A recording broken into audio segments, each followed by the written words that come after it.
Babe, jom kita keluar. Aku sibuk lah. Sebenarnya Allah tak sikit kita juga tu. Da'i ni dia ajak, dia tak ajar, dia ajak. Ajar nanti ulama-ulama ke depan tu ajar. Ajak je, jom eh. Hantar kalau ada seorang kawan yang baik. Kawan yang baik takkan tinggal ke kawan yang lain. Pernah tak dalam hati kita tengok anak orang Kristian, anak orang agama lain, sian dia mak dia irit. Dia nak ke mana tu? Kalau tak dapat iman, dia nak ke mana? Budak tu sian. Kalau dia meninggal waktu tu, selamat dia. Meninggal fitrah. Tapi kalau dia dah balik, dia pilih pula agama mak ayah dia. Dia anak Cina. Sebab tu, pandangan tu pun kita kena ubah. Tengok orang kafir dengan kasih sayang. Sekarang ni kita tengok non-Muslim bangsa apa pun, kita akan tak suka. Nabi Yahudi mati, Nabi bangun. Yang sedih Nabi, Allah tak sempat aku nak dakwah dia. Yahudi kita ceng mati neraka dah tu. Confirm neraka. Mana kasih sayang kita? Sebab tu Allah tak bagi hidayat pada umat. Sebab benci kita ni ada lagi. Sibuk nak benci orang, sibuk nak buruk sangka dengan orang.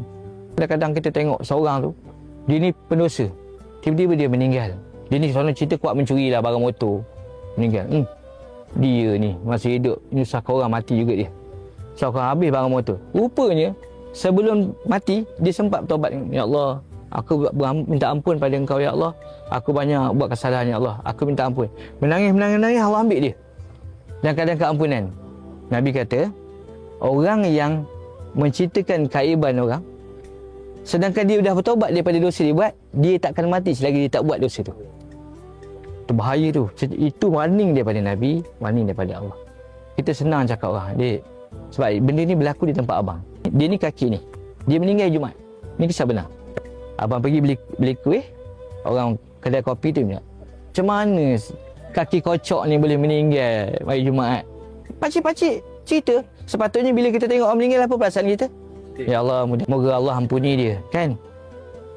Masa tu saya terkesan. Saya tanya guru saya, mana macam ni mana? Dia cakap macam ni macam mana? Dia kata, Man, ada tak di antara mereka yang cakap kematian si Polan tadi, malam tadi sebelum dia meninggal, orang intai rumah dia, dan dia tengah, ya Allah, aku bertaubat daripada dosa berjudi ni ya Allah, kan? Allah ampunkan dia, dia meninggal.